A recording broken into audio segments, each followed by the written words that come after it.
Don't sneak up on me like that.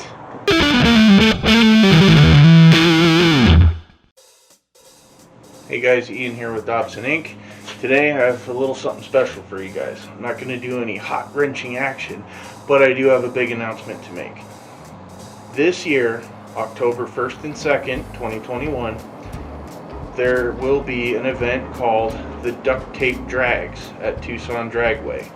David Freiberger is going to be there, Lucky Costa is going to be there, possibly Mike Finnegan. So what I'm going to announce to you today is I just signed myself up and committed to getting the car ready for this event. We're going to drag race, we're going to hopefully do some time in the burnout box, and maybe even enter the car show. So stay tuned, I'm going to tell you exactly what we have planned for this car show. Alright guys, as you can see there's a little problem here as far as getting the car ready for drag racing. The engine bay is a little empty. So we're going to have to remedy that. We're going to clean up all the wiring. We're going to remove this AC heat suitcase for clearance for the engine. So if you look over here, when I put the big block in, I kind of had to break that so the valve cover would fit. We're going to clean up the transmission, make sure all the seals are good. It has been gone through before I parked it, but you know, this is Arizona, things dry out. We're going to go through all the wiring and all of that good stuff. Alright guys, we're also going to have to go through the brakes, make sure the pads and rotors are good, the bearings, check the brake lines, the brake system. We're also going to have to go through the fuel system and make sure all that's good and the lines aren't dry rotted. Need to make sure this thing's tip top for it. Something also has to be done about this seat. As you can see, it's not very comfortable and it falls apart, and I get bits of foam and fabric stuck all over me when I get in and out of it. So we're going to have to address this issue, and the biggest hurdle to this whole thing is I have to build the engine still. So this is my 429 Cobra Jet 4-bolt main, punch 30 over. Block's in great shape. I do have to take it to the machine shop to get it cleaned up. I'm also going to take the connecting rods and the forged aluminum flat top pistons I have for it, get those kind of resurfaced. I'm going to have the crank journals machined, or polished rather, so they're going to polish the crank journals for me. I also have to take the flywheel in to have that resurfaced. I did order a set of cam bearings and a full set of freeze plugs that came in today, so because it's so much cheaper than buying the tool to do it yourself, I'm just going to have the machine shop throw those in when I take it in this week. Part of this engine build, guys, is I got to get a new clutch plate and pressure plate set up for it. We'll get a clutch kit. Here's the flywheel. I'm going to have this inspected by the machine shop and resurfaced if possible. Hopefully it's in okay shape. I really don't want to have to buy another one.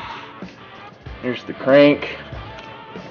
Now before any of you guys say anything about me having it laying on a table instead of upright, with the warping, that's an old wives' tale. So the crank journals, rod journals, and main journals are actually in really good shape. There's really not any grooves in there, nothing deep enough that so deep that polishing them won't get that right out of there. Another thing we got to do is we got to go through and make sure the U-joints are good. This old 2 1/4 inch exhaust that's under here, this is going to come out. There's nothing technically wrong with it. The mufflers aren't as aggressive as I'd like. It'll be a little restrictive. It's also set up for exhaust manifolds. I was running Police Interceptor exhaust manifolds under this, or on it. I'm switching it to Hooker Super Competition headers. So we're going to do something 3 inch, short, and obnoxious. Like I also said, we got to go through the fuel system. Make sure these hoses aren't super brittle. Actually, they feel pretty good. I'm going to make sure our differential seals are good. We're not leaking anywhere out of that. I'm going to do the brakes. Actually, I think I do have a leaky caliper on the rear passenger. So I do have a replacement for that. So the tank is drained. There's no worries there. I drained it when I parked it. So we're just going to have to go through, guys, after we build this motor. We're going to have to go through and make sure everything's tip-top to pass tech inspection. It's just basic tech inspection, but we got to do our best. We got a lot of work ahead of us. It's April 5th right now. Like I said, the event is October 1st and 2nd. So we got to get moving. I know what you guys are thinking. You're thinking, come on, man, 6 months is a long time to get a car ready to go drag racing. Not when you have a full-time job, no channel subscriptions, and no sponsors of any kind. Just a regular dude, I'm not loaded.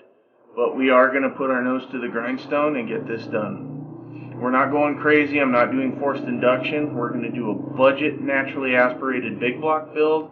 It should produce some decent power. So I'm excited to see what this thing can do. Some of the parts we're going to be putting into this thing is a nice lumpy Lunati cam, hydraulic flat tappet. I'm going to order some Trick Flow PowerPort 290 heads for it. We got some decent parts coming in, so stay tuned. Make sure you guys hit that like, subscribe, and notification bell so you guys can keep up with the progress as we get this thing ready for October for the duct tape drags. Now you guys can get tickets by going on to ducttapedrags.com. You can order spectator tickets for both days of the event or one day of the event. It runs Saturday and Sunday, October 1st and 2nd. Come on out, cheer us on. We hope to see you out there. Again, not to sound like a broken record, but hit that like and subscribe and notification button. You don't want to miss any of the progress we make getting this bad boy ready to go out and hit the track. Thanks again for watching, guys.